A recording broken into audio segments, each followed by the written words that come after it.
Madam Speaker, could the Cabinet Secretary disclose the number and identities of all Kenyans currently working in the Gulf states? B, how many Kenyans have lost their lives while working in the Gulf states from the year 2022 to date?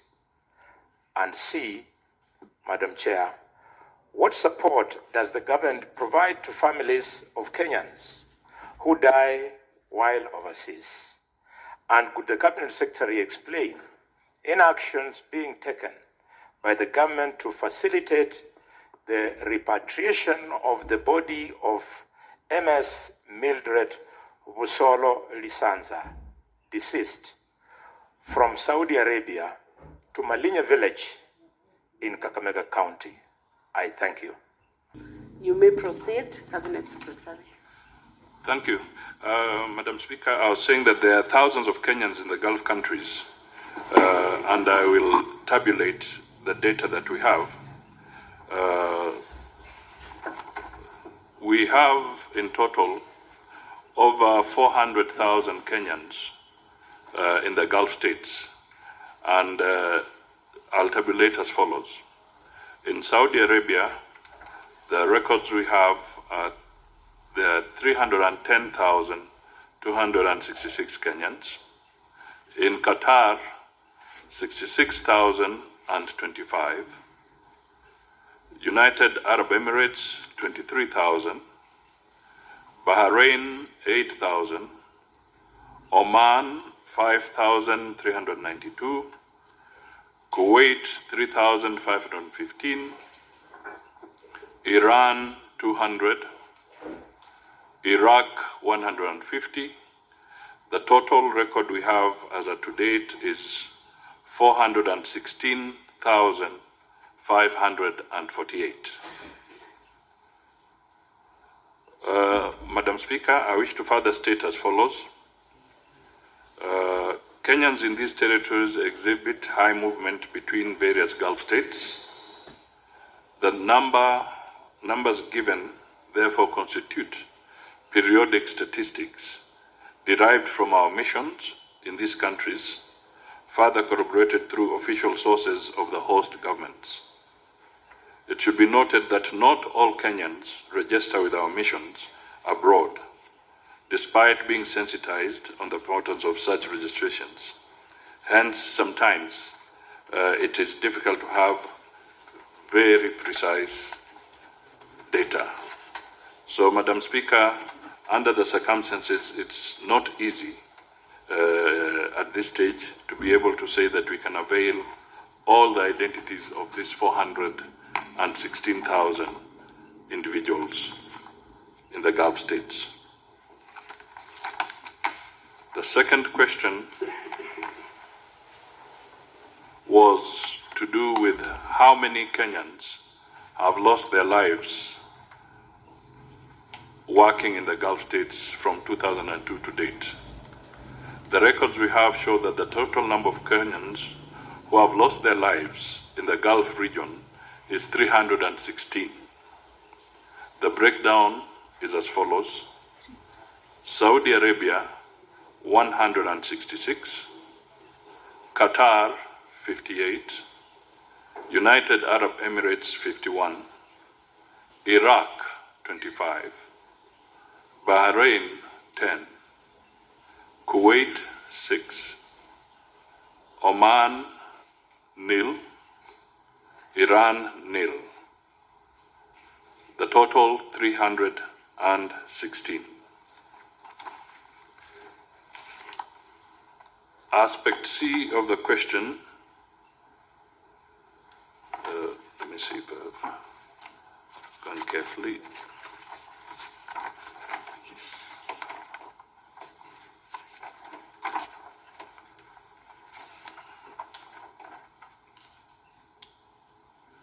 The issue is, what support does the government provide to families of Kenyans who die overseas? And could I provide details on Mildred? Madam Speaker, Upon receiving a report on the death of a Kenyan abroad, the first step that our missions do is to notify the family of the demise of their loved one. The ministry does this by liaising with the employer, the foreign recruitment agent, if they're foreign-based, and the local recruitment agent based in Kenya to establish information about the deceased and next of kin. 2, the ministry also has a robust counseling department that offers psychological support to family members, including managing of the information, assessment, counseling, preparation for travel for a family representative or family member, and coordination with family members to receive the body of the deceased.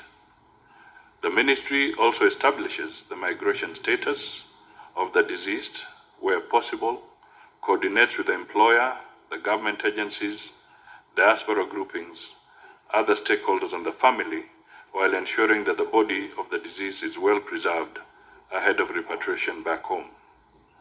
The ministry also follows up on the benefits and entitlements of the deceased person from their place of work in accordance with the applicable laws of the host country.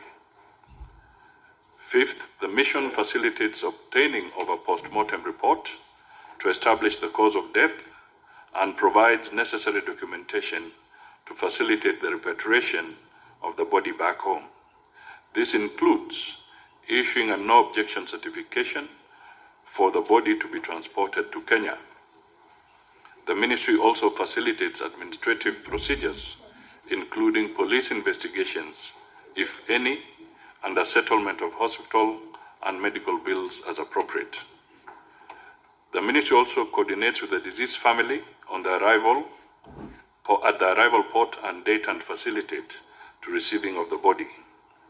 Where the deceased is not employed or out of immigration status, the embassy liaises with the ministry to inform the family to enable them to make necessary arrangements, including sending a representative or a family member to facilitate repatriation of the body back home. Madam Speaker, there are limited resources available in terms of government support and facilitation for actual payment of bills of the deceased, as well as repatriation of mortal remains. However, in extreme cases and on a case-by-case basis, the ministry has invoked such support for extremely needy cases. For instance, in the case of Albania, there was medical evacuation, there was the death of an athlete in Mexico, and a student in Finland, where the ministry had to bear the costs. In many other cases, the ministry works and mobilizes the diaspora through associations to raise the necessary funds to facilitate repatriation. Madam Speaker, the final aspect that I wish to respond to is with regard to Madam Mildred Bosolo Lisenza. We got information, she was reported to have died on 5th February 2024 in Saudi Arabia. The mission established that at the time of the death, the deceased was employed on a valid contract. The mission, also through the recruitment agencies, established the contacts of the deceased's family and obtained a post-mortem report to establish cause of death and preparation of the body for repatriation home. The repatriation of the body took long since the post-mortem report indicated that the cause of death was suicide, and investigations were ongoing which affirmed the same. For this reason, the employer, who otherwise is supposed to assist with the cost of repatriation, declined to take responsibility for repatriating the body, citing that the death was not a natural occurrence. The ministry, through the embassy, escalated the matter to the labor authorities of Saudi Arabia to compel the employer to resolve the matter as required by the employment contract. I therefore wish to report that the employer eventually, after the pressure, took up the matter and the body of Ms. Mildred Busolo Lisenza was repatriated to Kenya on Thursday, 9th May 2024. I submit. Thank you, Cabinet Secretary. Senator Bonny, Khalwale, you have an opportunity now to clarify any issues that you have through asking 2 questions. You could ask one now and one later, or you could ask both of them right away to the Cabinet Secretary. Thank you, Madam Speaker. Madam Speaker, I would want to ask 2 questions. One now, then give colleagues an opportunity to raise their issues. Then the second one at the end. The first one, Madam Speaker, it is the policy of the government, at least going by the pronouncements of the President on many occasions, that we try and assist as many youth as possible to get employment opportunities outside the country. Madam Speaker, is it not shocking that despite that policy, the Prime Cabinet Secretary is not able to tell the country the identities of the Kenyans working outside the country? Madam Speaker, that a whopping 316 of them have died while out of the country. It shows, Madam Speaker, that this answer will not only bolster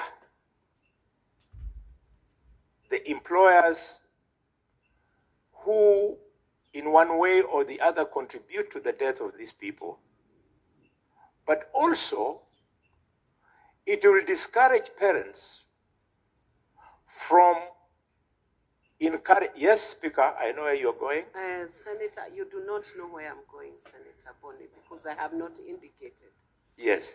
I want you to phrase your question. What you're giving now are views or debating the matter.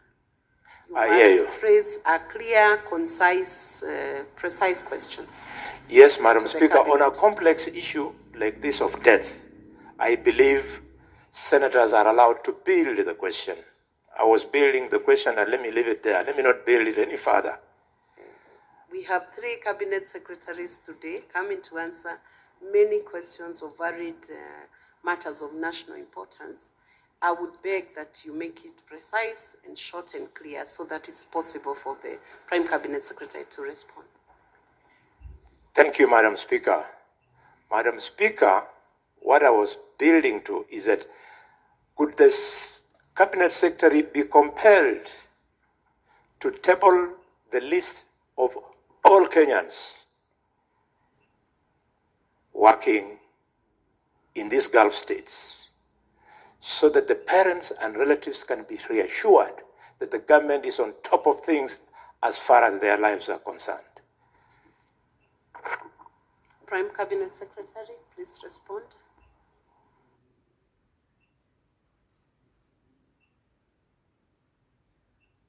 It's gone again. Okay. Madam Speaker, I wish to state that we can,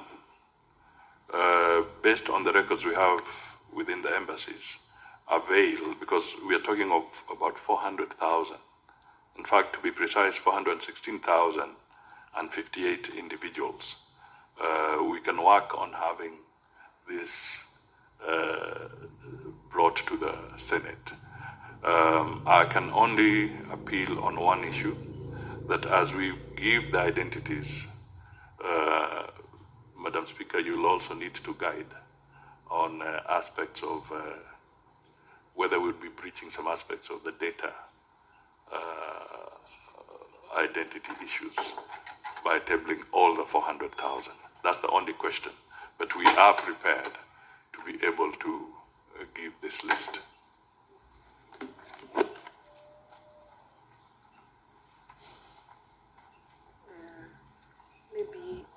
give a guide on that. Tabling of that data will be subject to the Data Protection Act. So the data may be tabled, but subject in compliance with the existing laws within those parameters so that the individuals are equally protected as that evidence is being given. And then it will be subject to release or examination to the senator who is requesting for it, not for public display, without the consent of the individuals who are working in the Gulf. Thank you. Honorable Senators, you now have an opportunity to ask questions, but make sure you are not building the way Senator Bonny Khalwale was building to save on time so that we can accommodate many more. Senator Derito Kenywa. Thank you, Madam Chair. The question that I wanted to ask is the same question that Bonny asked. We needed specific, at least I'm happy that it tabulated the numbers. I wanted specific, what are our people, the 400 people, what are they doing in terms of profession? Are they teachers? Are they doctors? Are they house helps, Madam Speaker? And again, our embassies, when we travel outside, when we meet with our people, most of the people that we talk to, they don't seem that they are facilitated by our embassy. Our embassy, most of them, Madam Speaker, they complain that they are humiliated in our embassies. Thank you, Madam Speaker. Prime Cabinet Secretary. Madam Speaker, the workers are varied. There are some that are highly skilled professionals. They range from highly skilled professionals, and we also have some that are engaged in the service sector. Some are laborers. So it's very broad. But as we said, we will, subject to the guidance that the Madam Speaker has given, we will be able to provide a background on this. The second aspect I would want to say is that we have our missions trained to give all the assistance that we can possibly give. And I can assure Kenyans that if indeed there are any incidents of what might be seen as a lack of courtesy, they are very limited. Most of the mission staff in our embassies have been very, very courteous to the Kenyan citizens abroad. Thank you. Senator Osotsi Godfrey. Thank you, Madam Speaker. Madam Speaker, allow me to thank Prime Cabinet Secretary, who is also from my county and a friend for appearing before the Senate. I represent a county that has a problem, a major problem with what we are discussing now, Madam Speaker. And I think every year we have in excess of 12 people, cases which are reported to me. And on various occasions, Madam Speaker, I have brought questions and even engaged the Ministry of Foreign Affairs on the same. So what I would request the Prime Cabinet Secretary is if it is possible to give a breakdown of these figures per county so that we can understand the extent of the problem. Number two, in the process of dealing with this problem that is common in my county, there are occasions where we are told that some of these people travel to those countries through unregistered cartels of some recruitment agencies which are not licensed by the government. So there is every possibility that those who die and they were taken there by these recruitment agencies, possibly the government does not have their data. So what is the ministry doing about this? The issue of unregistered and unscrupulous recruitment agency who take advantage of the plight of these girls and boys to recruit them through illegal means, and then these people end up dying or harmed in those countries. What is the government doing about this matter? Cabinet Secretary, respond to that.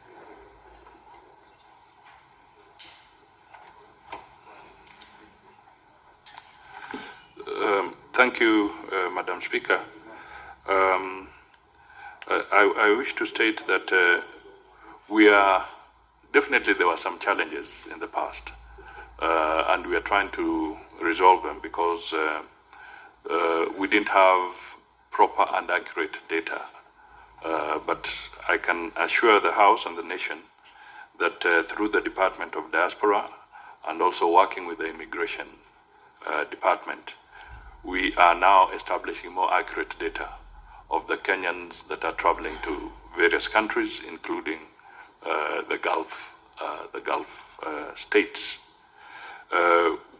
Also on the websites of the State Department for Diaspora, we are able to indicate the licensed recruitment agencies, because in the past we have had cases where the Senator is right that unscrupulous people have taken advantage and landed our Kenyan people in very difficult situations. So we are trying to streamline this. And in between, let me also just notify the Senate that we are also improving on our negotiation on what you'd call the labor or employment agreements with various countries. And we are making them much better, much more refined, so that the safeguards can be provided for our Kenyans. And the classic example now is Germany, where we are just about to conclude an agreement of a labor framework or employment framework, and we are refining even those that relate to the Gulf and other states. Equally, Madam Speaker, I want to mention to the House here, the Senate, that the points they are raising are valid and important, because one of the things we intend to do is to be able to have a sessional paper that will be brought to Parliament, and some of these issues we would like to draw from the knowledge and experience of Parliament, so that we can improve on how we engage with foreign countries on some of these issues. But we are making steps to change the situation.